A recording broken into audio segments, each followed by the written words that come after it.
Rêver seul n'est qu'un rêve, mais un rêve rêvé ensemble est une réalité. Mesdames et messieurs, bonjour à tous, bon réveil matinal et bienvenue sur Fona Souba, votre rendez-vous matinal d'information et de divertissement sur Esaïe Télévision. Très heureux de vous retrouver encore une fois ce matin à suivre d'un instant à l'autre Boulou Info avec Elisabeth Ilaïda au sommet de ce matinal. L'OJBR installe sa coordination départementale dans le Borgou avec à sa tête Adam Chabi Bokor. La Guinée dévoile son nouveau fichier électoral biométrique en vue du référendum constitutionnel de septembre. Avad poursuit l'administration Trump pour ingérence et gel de financement. Dans la Minute Sport de ce matin, vous aurez quelques informations sportives dans les disciplines comme l'athlétisme, le football et l'afro-basket féminin. Après Boulou Info et la Minute Sport, on va poursuivre avec l'astuce santé pour ce matin. Sylvie nous donnera 7 aliments qu'il faut éviter après 18 h. L'artiste du jour sera avec Elvic Mbetoro. Et l'artiste qui sera peint ce matin est Liana Wassine. C'est une artiste chanteuse et pour boucler avec l'émission matinale de ce jour, je vous invite à suivre Parlons-en avec nos différents intervenants. On démarre sans plus tarder avec Boulou Info et la Minute Sport.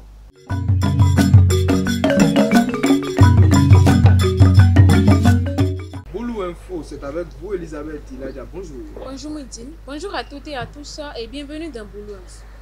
Parakou a accueilli samedi 19 juillet l'installation officielle des membres de l'organisation de la jeunesse du bloc républicain des 7e et 8e circonscriptions électorales.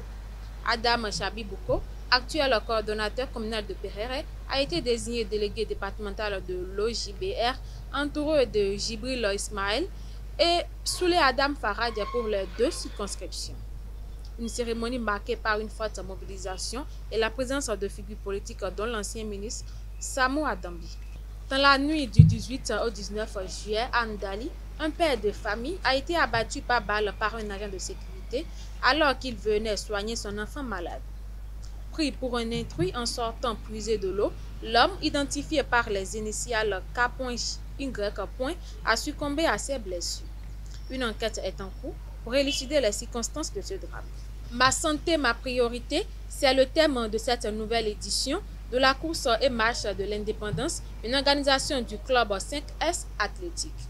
Le père Daniel Deingbo, coordonnateur du marathon, explique avec enthousiasme le choix de ce thème dans le cadre de la course qui se déroulera le samedi 2 août prochain à Parakou. Il est au micro de Moundine Lawani et Elvi Kungbeto. Ma santé est une priorité comme thème parce que nous nous sommes dit la santé avant tout. Hein. Sans la santé, vous ne pouvez rien faire. Et nous nous rendons compte que c'est la marche et la course qui nous donnent déjà une chance de protéger notre santé, préserver notre santé. Et donc, ma santé est une priorité. Donc, il faut aller marcher, il faut aller courir pour prendre soin de soi. Parce qu'il vaut mieux prendre du temps maintenant et aller marcher ou aller courir que de ne pas faire ces activités et après se retrouver alité à l'hôpital et dépenser énormément ce qu'on n'a pas ou ce qu'on ne veut pas dépenser. C'est important de savoir que c'est les vacances scolaires pour la plupart. Donc les écoliers sont à la maison, les collégiens et collégiennes sont à la maison, les lycéens, et tous ceux-là sont à la maison. Et les étudiants aussi sont partis à la maison. Les enseignants, les professionnels, la plupart sont à la maison. Et donc c'est le moment, tout le monde n'a pas d'activité pendant les vacances. Vacances, c'est repos, on est d'accord? Bon, c'est la saison des pluies, il y en a qui vont au champ et entreprennent de petits commerces, de petits business. Maintenant, il faut se réserver ce temps de détente, ce temps de loisir. Voilà pourquoi nous invitons tout le monde, enfants, jeunes, adultes, à sortir massivement pour venir autour de la fête de l'indépendance, fêter notre indépendance. L'indépendance passe aussi par la santé. Prendre soin de soi pour être debout, pour la gloire de Dieu, pour la paix et la joie. C'est l'indépendance aussi. Donc nous invitons hommes, femmes, tout le monde pour se joindre à nous pour cette belle fête de la course et de la marche de l'indépendance. À de nos frontières, le gouvernement guinéen a présenté un nouveau fichier électoral biométrique recensant plus de 6,7 millions d'électeurs. Cette étape est jugée cruciale pour le retour à l'ordre constitutionnel à 2 mois du référendum sur la nouvelle constitution. Toutefois, les principaux partis d'opposition non associés au processus n'ont pas encore réagi. Et pour finir, le procès opposant l'université Harvard à l'administration Trump s'est ouvert ce lundi 21 juillet aux États-Unis. L'établissement accuse le gouvernement d'avoir gelé plusieurs milliards de dollars de subventions et de vouloir interférer dans son contenu académique. En parallèle, des négociations en cours, Washington exige des données sensibles sur les étudiants étrangers, aggravant les tensions entre les deux parties. C'est tout pour Info de ce matin. Merci de votre attention. Merci à vous, Elisabeth Iladia, pour l'actualité matinale.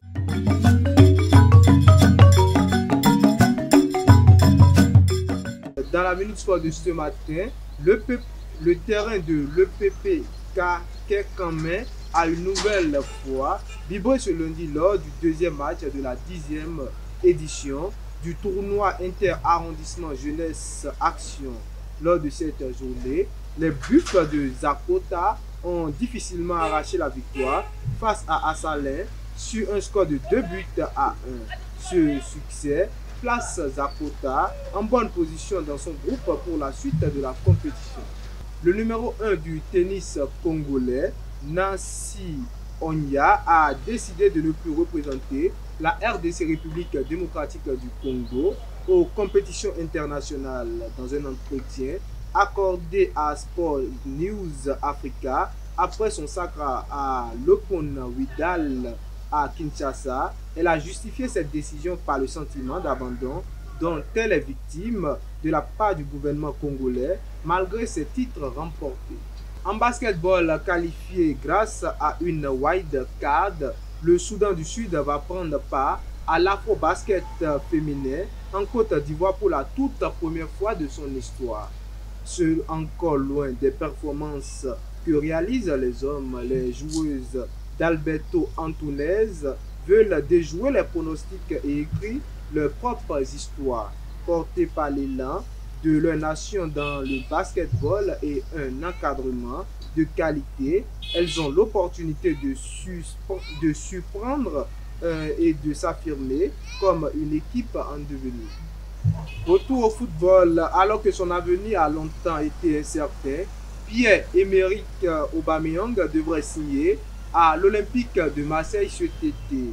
Longtemps courtisé en Arabie Saoudite, l'attaquant gabonais de 36 ans a privilégié un retour en Europe. Une nouvelle qui ravit certains supporters et qui suscite curiosité chez d'autres en raison de son âge. Sa signature serait d'un atout précieux pour Roberto De Zerbi, l'actuel entraîneur du club. Et pour boucler avec le sport de ce matin, l'attaquant camerounais Brian Mbeumo s'engage avec les Red Devils. Le footballeur de 25 ans a été officiellement recruté par Manchester United ce lundi en provenance de Brentford. Le Lion indomptable, autant pour moi, a signé un contrat jusqu'en juin 2030 avec pour option une année supplémentaire, a annoncé le club dans un communiqué diffusé sur son site internet. Selon la presse britannique, le club mancunien a déboursé 81 millions d'euros, bonus compris, pour s'attacher de ses services.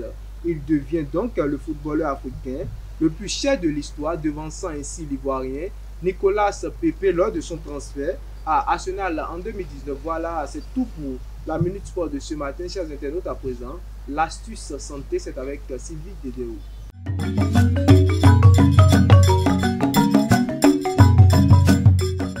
Sept aliments à éviter après 18 heures. L'astuce santé, c'est avec vous, Sylvie Dédéo. Bonjour. Mouidine Lawani, bonjour. Amis internautes de Zéro Télévision, bonjour et bienvenue sur la rubrique Astuce santé. L'astuce santé de ce matin met en lumière l'importance de surveiller son alimentation en fin de journée afin d'éviter les pics de glycémie, taux de sucre dans le sang pendant la nuit. Le soir, la sensibilité à l'insuline diminue naturellement, ce qui rend l'organisme plus vulnérable aux excès de sucre. Une glycémie élevée à ce moment peut entraîner fatigue au réveil, fringales nocturnes, troubles du sommeil, prise de poids abdominale et à long terme un risque accru de prédiabète ou diabète de type 2. Pour éviter cela, la diététicienne Léa Zubiria recommande d'éviter 7 aliments après 18 heures. Numéro 1, céréales industrielles, type petit déjeuner. Trop sucré, elle provoque des pics de glycémie. Numéro 2, jus de fruits, même 100% pur jus. Riches en fructose, ils élèvent rapidement le taux de sucre. Numéro 3, pain blanc, glucides rapides, donc glycémie instable. Numéro 4, alcool, perturbe la glycémie et favorise l'hypoglycémie rebond. Numéro 5, pâtisserie et biscuits. Sucre simple plus graisse égale à cocktail nocif. Numéro 6, soda et boissons sucrées, même life, perturbe le métabolisme. Numéro 7, plats préparés, riches en sucre caché et amidon modifié. Faut-il supprimer tous les glucides de soir? Non. Il est recommandé de consommer des glucides complexes riches en fibres, comme les légumineuses, les légumes, les pains complets et les quinoa, qui stabilisent la glycémie et favorisent un bon sommeil. En conclusion, en évitant ces aliments après 18 heures et en privilégiant une alimentation riche en fibres et en protéines, on améliore la qualité du sommeil, limite les fringales nocturnes et préserve sa santé métabolique.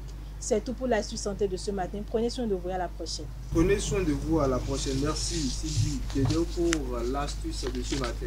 Chers internautes, à présent, Elvic Umbeto pour l'artiste du jour.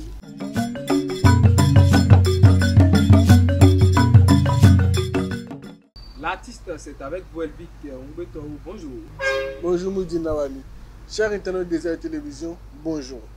Elle s'appelle Juliana Tekiri Wassire, alias Liana Wassire, biologiste médicale, e-commerçante, influenceuse web abordant divers sujets. Elle est également artiste chanteuse, égérie 4 de Missa en Afrique, Miss Africa Intégration et PDG de plusieurs structures. Née le 30 septembre à Nati Tengu, Juliana est l'une des rares figures féminines phares de Nati Tengu. Son implication active à la vie artistique et culturelle et au bien-être de la jeunesse de sa ville fait d'elle un modèle idéal pour tous les jeunes de Nati Tengu. Avec des diplômes reçus à l'université de Parakou et Ijib Africa University en 2018, elle est une figure montante à suivre de près. C'est tout pour l'artiste. Elle est une figure montante à suivre de près. Merci à vous, Elvic, pour l'artiste du jour. Chers internautes, à présent, parlons-en avec Sylvie Dédéo et Elisabeth Ilaja.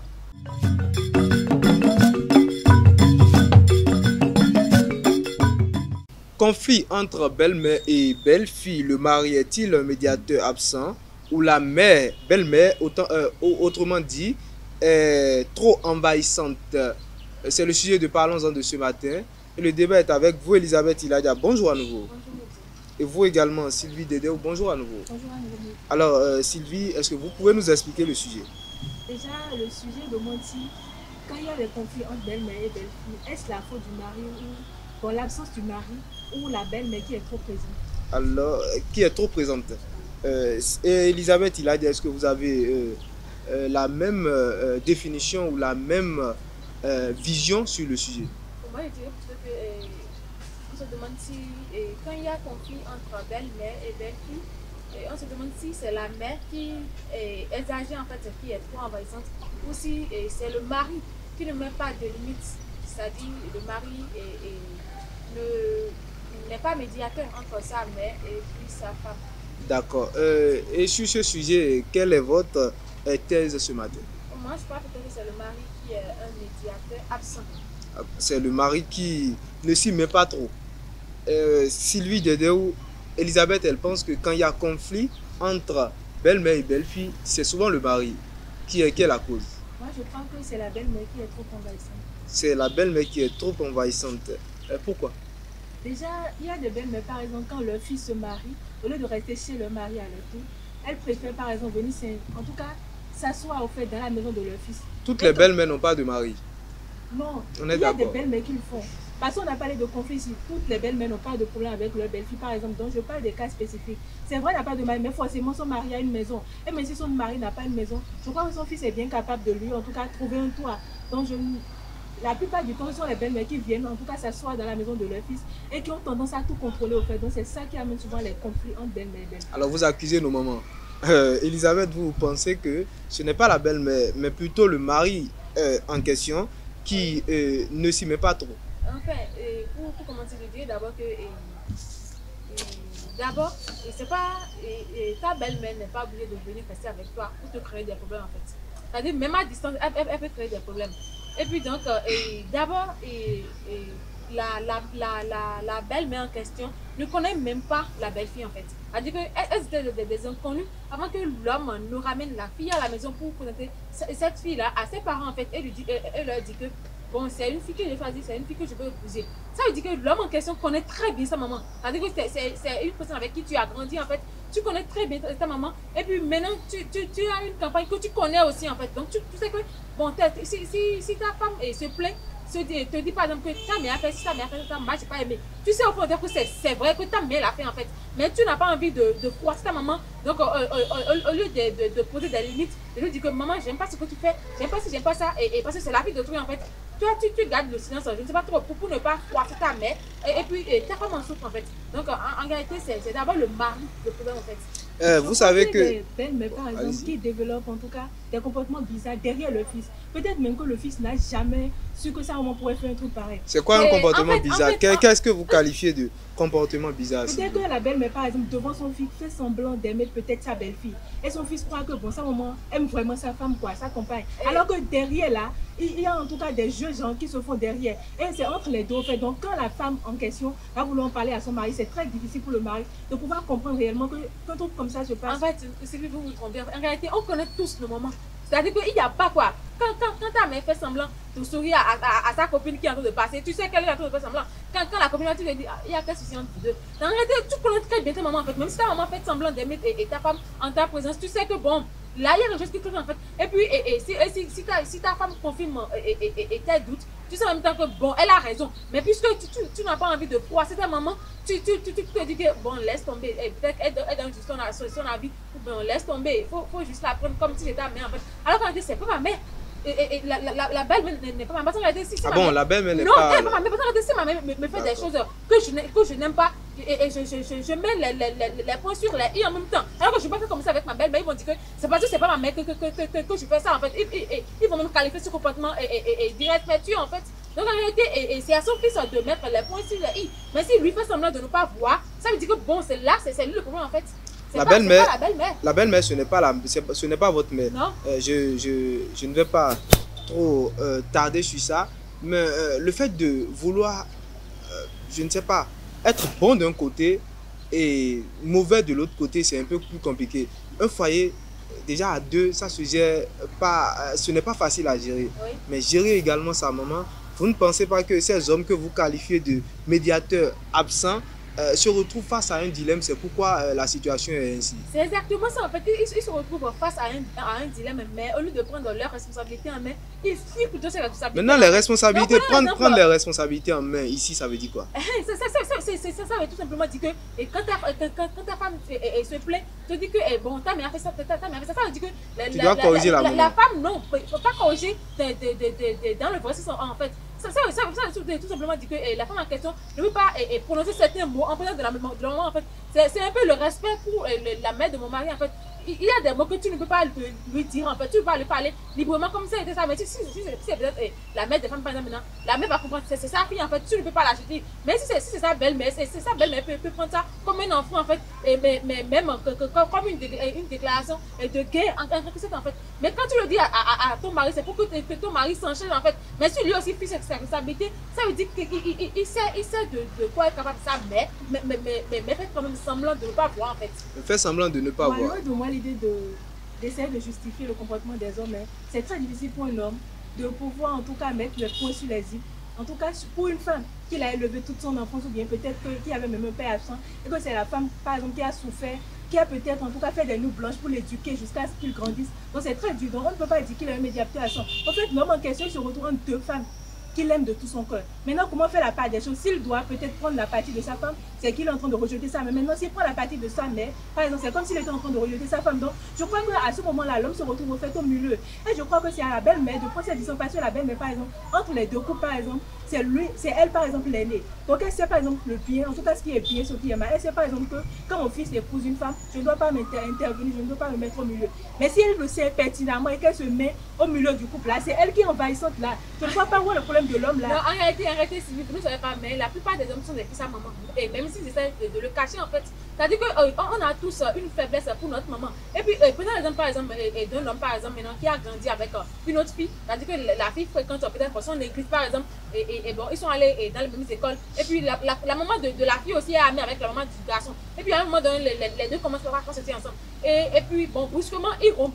Et puis, il n'y a plus rien entre eux. Et l'homme ramène une nouvelle copine à la maison. Mais la maman continue de demander à l'autre, est-ce que tu as de ces nouvelles? C'est à l'homme de dire ça maman que, bon, maman, on a rompu en fait. On n'est plus ensemble. Donc, la fille que j'ai amenée à la maison, tu dois l'adopter en fait. C'est-à-dire que l'accepter. Et puis, oublier l'autre. On n'est plus en relation. Parce que si l'homme, à chaque fois que la maman demande d'après l'autre, d'après son aise et que l'homme continue de donner ses nouvelles, la maman a je ne sais pas, une lueur d'espoir. Comme si, bon, peut-être qu'après, ils vont se remettre ensemble. Alors qu'en réalité, c'est fini entre eux, en fait. Et puis la maman méprise l'autre. C'est comme si c'est la nouvelle fille qui est entre eux, en quelque sorte, en fait. Donc, en réalité, le problème qui se pose, c'est que la plupart du temps, c'est l'homme qui est le médiateur vraiment absent, en fait. C'est-à-dire que quand on vous dit, mettez les points sur les i, ça ne veut pas dire que tu prends la partie de ta femme pour te mettre en guerre avec ta maman, jamais. Mais Elisabeth, vous avez vécu une telle situation une fois? Avec qui? Je ne sais pas. La façon dont vous le dites, peut-être qu'ils vous ont présenté à une belle-mère, voilà. Oui, qui ne vous aime pas. Je ne dis pas forcément. Pas du tout. Mais le problème, c'est que le problème qui se pose, c'est que bon, on voit ça un peu partout en fait. On voit ça un peu partout. Un instant, Sylvie, vous défendez ce matin que c'est la belle-mère qui est souvent responsable dans ces cas, puisqu'elle a bien dit, et c'est plutôt intéressant, elle disait tout à l'heure que c'est elle la plus âgée, normalement. C'est elle qui devrait prendre les choses en main. C'est elle qui devrait être normalement médiateur dans ce cas, pas le mari, puisque lui, c'est d'abord un enfant. Il n'a pas vraiment l'expérience de sa maman. Mais Sylvie, est-ce que vous pensez que dans tous les cas, c'est même pas fait de tous les cas, est-ce que vous ne pensez pas que la femme elle-même, elle a une part de responsabilité dans ces conflits-là? Oui, je ne vais pas nier, il y a des femmes, en tout cas, qui sont problématiques. Et ce sont elles-mêmes, par exemple, qui créent des problèmes entre peut-être leur belle-mère, même leur mari. Ça, c'est un cas à part. Mais si on défend le cas où, bon, il y a un conflit entre les deux et tout, bon, moi, je vais plus m'accentuer sur le fait où c'est la belle-mère qui crée souvent les problèmes. Donc, dans ce cas, je vais revenir sur l'exemple d'Elisabeth. Elisabeth a dit tout à l'heure que, bon, je suppose que l'homme a déjà présenté une femme à sa maman et que, bon, ils ont rompu et tout. Dans ce cas, je crois que l'homme a la responsabilité au fait d'informer sa maman que, bon, la fille avec qui, bon, je venais chez toi avant, nous ne sommes plus ensemble. Là, elle a bien raison. Il faudrait que l'homme informe. Mais dans le cas où l'homme informe, par exemple, et que la mère, par exemple, continue de demander d'après la fille, là, c'est la faute à la mère. Parce que l'homme a déjà fait, en tout cas, sa part à lui. Peut-être que la maman, dans ce cas, voit le bonheur de son fils de loin. Le bonheur de de l'autre côté, de l'autre côté, parce que l'autre fille est de son église, c'est ça? Non, ce n'est pas ça. Je connais peut-être mieux cette fille. Bon, je crois que c'est à l'homme de choisir, par exemple, la femme avec qui il doit vivre toute sa vie. Parce que c'est l'homme, par exemple, qui vit avec la femme constamment, qui sait en tout cas ce qu'il endure. Si tu as fait, en tout cas, quelques années, ou bien je ne vais pas dire quelques années, quelques temps avec quelqu'un, et que la personne est la femme de ta vie, tu le sais. Des fois, on voit même des hommes faire 5 ans de relation avec une femme qui n'épouse pas, et avec une autre femme, fait juste 3 mois et qui se marie. Donc, ils savent également ce qu'ils voient chez cette femme. Donc, je ne pense pas qu'une mère devrait, en tout cas, interposer sur ce sujet-là. Ce n'est pas encore un échappatoire, 3 mois, ça reste encore à vérifier. Puisqu'on parle d'une femme là. Elisabeth, très vite, un mot pour finir. Moi, je dirais que la plupart, quand il y a, dans plusieurs cas, en fait, quand il y a des conflits entre belle-mère et belle-fille, c'est le mari qui est le médiateur absent, en fait. En réalité, quand on te dit, bon, on va parler à ta maman, ça ne veut pas dire que tu gâches ta maman, lui manquer de respect, en fait, non, c'est ta maman. Donc, mais tu lui expliques calmement, maman, il y a des choses que tu ne peux pas faire, c'est la fille d'autrui, en fait. En réalité, la fille ne peut pas riposter d'une certaine manière, sinon, on va la qualifier d'une fille mal élevée, mal éduquée, tout comme ça, en fait. Donc, en réalité, c'est souvent l'homme, c'est à l'homme que revient cette responsabilité de parler à sa maman, en fait, de remettre sa maman à sa place. C'est à l'homme que revient cette responsabilité. Pour Elisabeth, Sylvie, très rapidement également, un mot pour Foulou. Déjà, on ne peut pas imposer à une belle-mère d'aimer sa belle-fille. Mais dans le cas où vous voyez que vous ne vous aimez pas, le mieux c'est que chacun reste à sa place. La belle-mère est chez elle, la belle-fille aussi reste chez elle. C'est vrai, même si vous ne vous aimez pas, vous évitez en tout cas au minimum les conflits. Donc ça permet en tout cas de mettre un peu la paix dans le foyer, quoi. Chers internautes de Isaïe Télévision, le sujet de ce matin est le suivant. Je rappelle le sujet. Conflit entre belle-mère et belle-fille. Le mari est-il un médiateur absent ou la mère, belle-mère autrement dit, est trop envahissante? Pour ce sujet, je pense que Sylvie, elle pense que c'est la belle-mère en question et Elisabeth pense que c'est le mari. Que ce soit la belle-mère, le mari ou également la belle-fille, chacun a sa responsabilité. La belle-fille, elle doit respecter forcément, normalement, la belle-mère. La belle-mère également doit respecter la belle-fille, c'est vice-versa. Et le mari, dans ce cas, il doit être quelqu'un de neutre normalement. Il ne doit pas prendre la partie de l'une ou de l'autre. Chers internautes, c'est ainsi qu'on va boucler. Parlons en info Nasouba de ce matin. Merci d'être resté avec nous jusqu'au bout et à très bientôt.